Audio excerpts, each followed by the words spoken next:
Hello, നമ്മൾ പഠിക്കാൻ പോകുന്നത് 10th സ്റ്റാൻഡേർഡ് മാത്സ് NCERTയുടെ 8th ചാപ്റ്ററായ ഇൻട്രൊഡക്ഷൻ ടു ട്രിഗ്നോമെട്രി എന്ന് പറഞ്ഞ ചാപ്റ്ററിലെ എക്സസൈസ് 8.1 ക്വസ്റ്റ്യൻ നമ്പർ 4 ആണ്. അപ്പോൾ നമ്മുടെ 4th ക്വസ്റ്റ്യനിലേക്ക് വന്നിരിക്കുകയാണ്. സോ നമ്മുടെ ക്വസ്റ്റ്യൻ ഒന്ന് വായിച്ചേടാ. എന്തോട്ടാ? Given 15 cot A is equal to 8. Find sin A and CK. CA. Okay, so നമ്മുടെ ക്വസ്റ്റ്യനിലെ ട്രയാങ്കിൾ ഞാനിവിടെ വരച്ചിട്ടുണ്ട്. സോ നമുക്ക് ഇവിടെ മാർക്ക് ചെയ്യാം. ഓക്കെ, നമുക്കിവിടെ ഗിവൺ തന്നേക്കുന്നത് ഓക്കെ, നമുക്ക് ട്രയാങ്കിൾ ഒന്നും തന്നിട്ടില്ലല്ലോ അല്ലേ. അപ്പോൾ നമുക്കിവിടെ കൺസിഡർ ചെയ്യാം, ഒരു ട്രയാങ്കിൾ കൺസിഡർ ചെയ്യാം. സോ കൺസിഡർ ട്രയാങ്കിൾ എന്നൊക്കെ പറഞ്ഞ് നിങ്ങൾ എഴുതിയൊക്കെ വെക്കുക കേട്ടോ. നമുക്ക് ബേസിക്കലി ക്വസ്റ്റ്യൻ്റെ സ്റ്റെപ്പിലേക്ക് പോവാം. ഇവിടെ തന്നിരിക്കുന്നത് തോടാം, നമുക്ക് 15 കോട്ട് എ ആണ് തന്നേക്കുന്നത് അല്ലേ. എത്രയാ? 8 എന്ന് പറഞ്ഞിട്ട്. അയ്യോ, അപ്പം ഇപ്പോഴത്തെ ക്വസ്റ്റ്യൻ നോക്കിയേ. നേരത്തെ ക്വസ്റ്റ്യനകത്ത് ക്ലിയർ ആയിട്ട് നമുക്ക് ആ ഒരു റേഷ്യോയിൽ കൃത്യമായിട്ട് നമുക്ക് എഴുതാൻ പറ്റിയ ഒരു ഫോമിൽ ഉണ്ടായിരുന്നു. പക്ഷേ ഇതിനകത്ത് അങ്ങനെ ഇല്ല.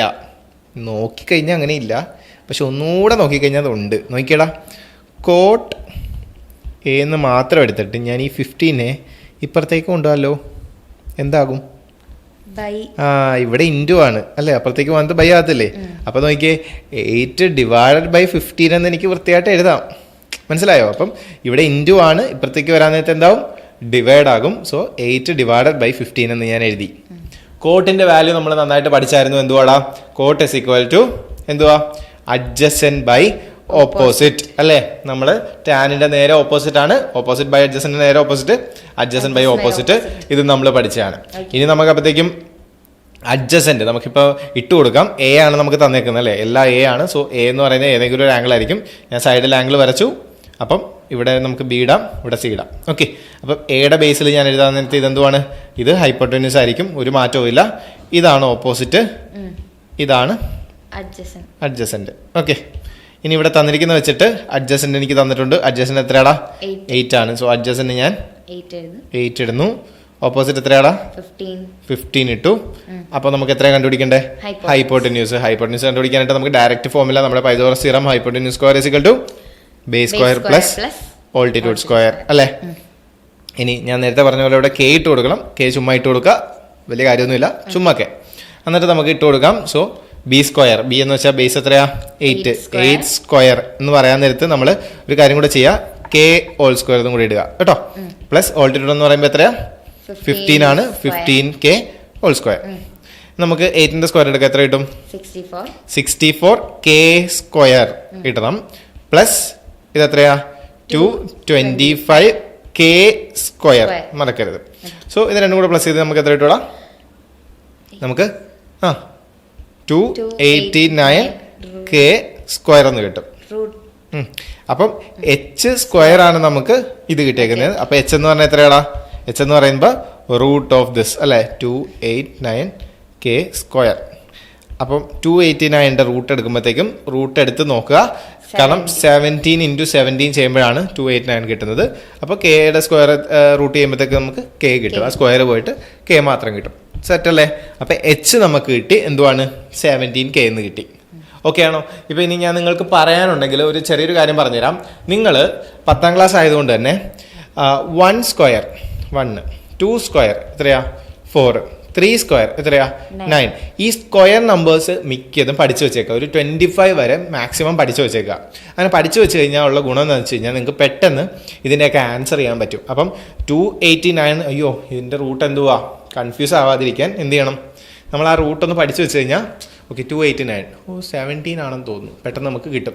അപ്പോൾ ജസ്റ്റ് ഒന്ന് പഠിച്ചു വെച്ചേക്കുക, അല്ലെങ്കിൽ ഒന്ന് മനസ്സിലാക്കി വെച്ചേക്കാം നമ്പേഴ്സിൻ്റെ പ്രത്യേകത. അപ്പം നിങ്ങൾക്ക് ഏകദേശം ഇൻഡ് ചെയ്ത് നോക്കാൻ നേരത്ത് നിങ്ങൾക്ക് പെട്ടെന്ന് തന്നെ ആൻസർ ചെയ്യാൻ പറ്റും, അല്ലെങ്കിൽ പരീക്ഷയ്ക്ക് സമയം കിട്ടത്തില്ല. ഓക്കെ, അപ്പം ഇങ്ങനെയൊക്കെ ഉള്ള പെട്ടെന്ന് പഠിച്ചു വെച്ചേക്കുക. അപ്പം എച്ച് നമുക്ക് എത്ര കിട്ടിയേക്കുന്നത്? 17k നമുക്ക് കിട്ടിയേക്കുവാണ്. ഇനി നമുക്ക് വാല്യൂസ് അങ്ങ് പെട്ടെന്ന് ഇട്ട് കൊടുത്താലോ? നമുക്ക് എന്തൊക്കെയാണ് ചോദിച്ചേക്കുന്നത്? എന്തൊക്കെയാണ് ചോദിച്ചേക്കുന്നത്? അവിടെ സൈൻ എയും സി കെയ്ക്കും. അപ്പം സൈൻ എ ഞാൻ ഇവിടെ ഇട്ട് കൊടുക്കുവാണ്. സൈൻ എ എന്ന് പറയുന്നത് നമ്മുടെ ബേസിക് സാധനം എന്തുവാടാ? Opposite by hypotenuse. ഞാൻ പെട്ടെന്ന് ഇങ്ങനെ സൈനെ ഓർത്തിരിക്കുന്നത് എങ്ങനെയാണെന്ന് അറിയാമോ? ഇവിടെ 0 ആണ്, അപ്പം ഫസ്റ്റ് 0 തുടങ്ങുന്നു അല്ലേ, അതുകൊണ്ടാണ് ഞാൻ 0 ഇടുന്നത്. അപ്പോൾ സൈൻ എന്ന് പറഞ്ഞാൽ ഫസ്റ്റ് സ്റ്റാർട്ടിങ് 0, അങ്ങനെ ഓർക്കും എപ്പോഴും. അപ്പോൾ സൈൻ ഒരിക്കലും മാറത്തില്ല, ഓപ്പോസിറ്റ് തുടങ്ങും. അടിയിൽ എപ്പോഴും അപ്പൊ എനിക്ക് ഈ കോസിന്റെ ഒക്കെ വാല്യൂ അങ്ങനെ തന്നെ. ഞാൻ ഇപ്പൊ കോസ് അപ്പം ഫസ്റ്റ് 0 കഴിഞ്ഞിട്ട് വരുന്ന ഫസ്റ്റ് ലെറ്റർ അല്ലെങ്കിൽ ഫസ്റ്റ് ആൽഫബറ്റ് ഏതാ? എ ആണ്. അപ്പൊ നമ്മളിങ്ങനെ ഒരു ഓർഡറൊക്കെ ഞാനിങ്ങനെ ആലോചിക്കുന്നത് ഇങ്ങനെയാണ്. നമ്മുടെ വോൾ നമ്പേഴ്സ് എടുക്കുമ്പോഴത്തേക്കും 0, 1, 2, 3 അങ്ങനെയല്ലേ. ഇത് ഞാൻ ആൽഫബറ്റിലേക്ക് ആക്കുമ്പോൾ ഫസ്റ്റ് ആൽഫബറ്റ് എ ആണ്, അതിന് മുമ്പ് വരുന്ന 0 ആണ്. അപ്പൊ ഞാൻ 0 ജസ്റ്റ് സൈൻ ഇട്ടു.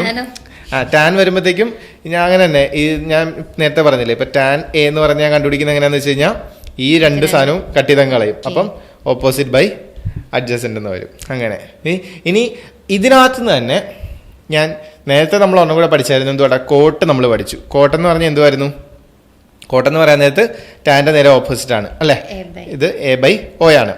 ഇനി സീക്ക്, ഇതാണ് സംഭവം. സീക്ക് എന്ന് പറയുന്നത് തന്നെ നമ്മുടെ കോസിന്റെ ഓപ്പോസിറ്റ് ആണ് സീക്ക്.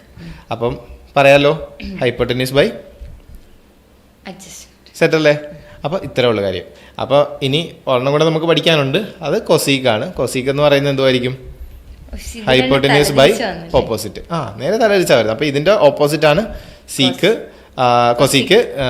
കോസിന്റെ ഓപ്പോസിറ്റ് ആണ് സീക്ക്, ടാന്റെ ഓപ്പോസിറ്റ് ആണ് കോട്ട്. ഇത്തരം കാര്യങ്ങൾ ഓക്കെ അല്ലേടാ? ഇനി നമുക്ക് ഇവിടെ കണ്ടുപിടിക്കാനുള്ളത് 2 കാര്യങ്ങൾ മാത്രമേ ഉള്ളൂ. ഈ റേഷ്യോ അറിയണം, ഈ റേഷ്യോ അറിയണം.